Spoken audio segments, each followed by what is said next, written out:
So today we're going to be going through force feedback settings on your Simagic M10 wheelbase for Assetto Corsa and Assetto Corsa Competizione.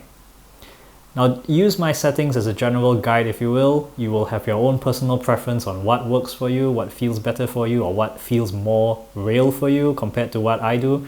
Feel free to use my settings as a base and adjust it as you go along. So yeah, let's jump into the settings.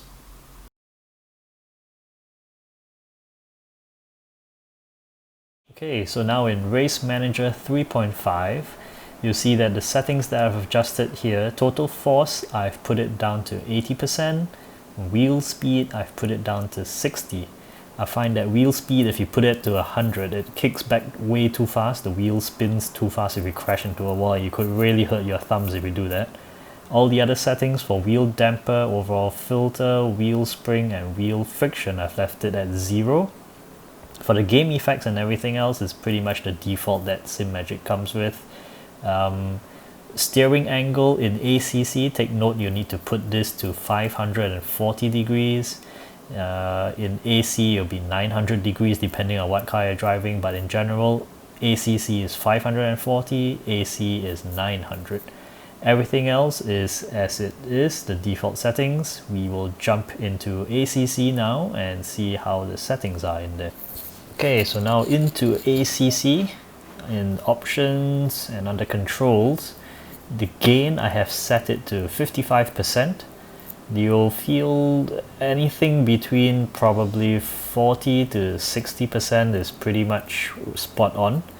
Minimum force I'll leave it at 0. Now dynamic damping, however, I've dropped it down to 90%. I think this is a sweet spot. Most people say 100% is good. I personally prefer just 90%. Dynamic damping is where if the car is moving faster, I believe there's more force on the wheel because of the higher speeds. It simulates a higher force on the wheel because of the higher speed. I find 100% is a little bit over the top, but your mileage may vary. Road effects, I've left it at 0, frequency 333. And earlier when I mentioned steering lock under ACC, make sure it's 540 degrees. You want it to be 540 degrees so that the steering angle will match exactly the steering angle in-game. Now bear in mind also that force feedback settings is pretty much very personal. What I feel is suitable for myself might feel horrible to somebody else. Give it a shot, use it as a baseline, adjust the settings from here as you go along to something that you like. What works for me may not work for you.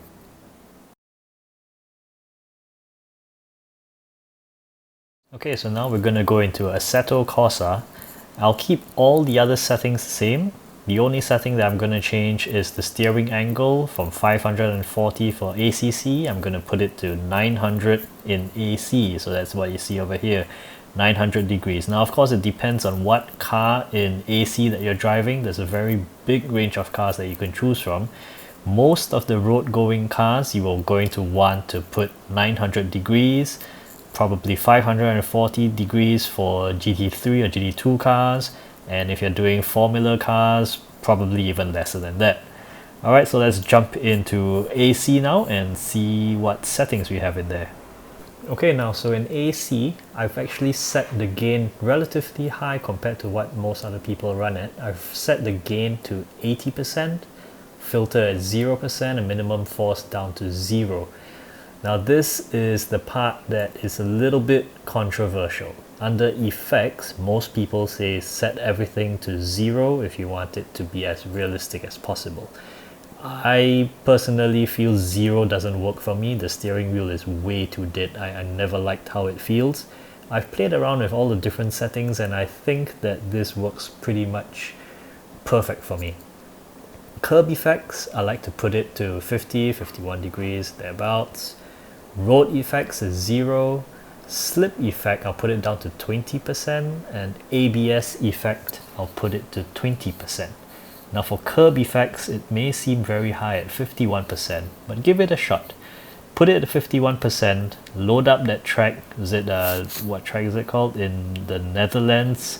Zandvoort. Can't even pronounce that properly.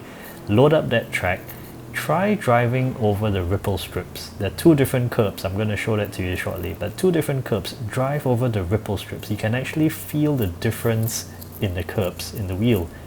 You can only feel that if you put the curb effect settings up relatively high at about 51%. Yeah, I tried putting it down to 0%. You don't feel a thing at all. It's as if the curb is not even there. ABS effects, on the other hand, it's when the wheels are locking up and the ABS is pulsating. In a normal car, you really feel the steering wheel vibrating quite a little bit when that happens. If you put it down to 0, that takes it out totally. So for me, what I find is realistic is probably about 20%.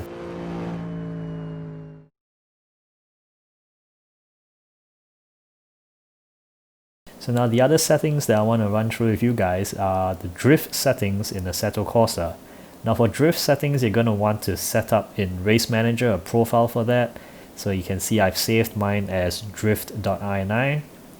Total force, I've set it down to 60, wheel speed at 85, wheel spring at 20, and wheel friction at 10. Everything else you see on top will be at 0. Under game effect, you want to put some game effect where game damper, I put it down to 50, and under game force, constant force, so I put it down to 50 as well. Steering angle, bear in mind this is in AC, and in drift cars very likely you're going to want more steering angle, so leave that at 900. 900 would be good for you. Well, there you go. Those are my force feedback settings for the Simagic wheel in Assetto Corsa and Assetto Corsa Competizione. Like this video if it's been helpful for you. Subscribe to see more videos that I have coming up on Simagic and on sim racing in general. I hope to see you guys soon again.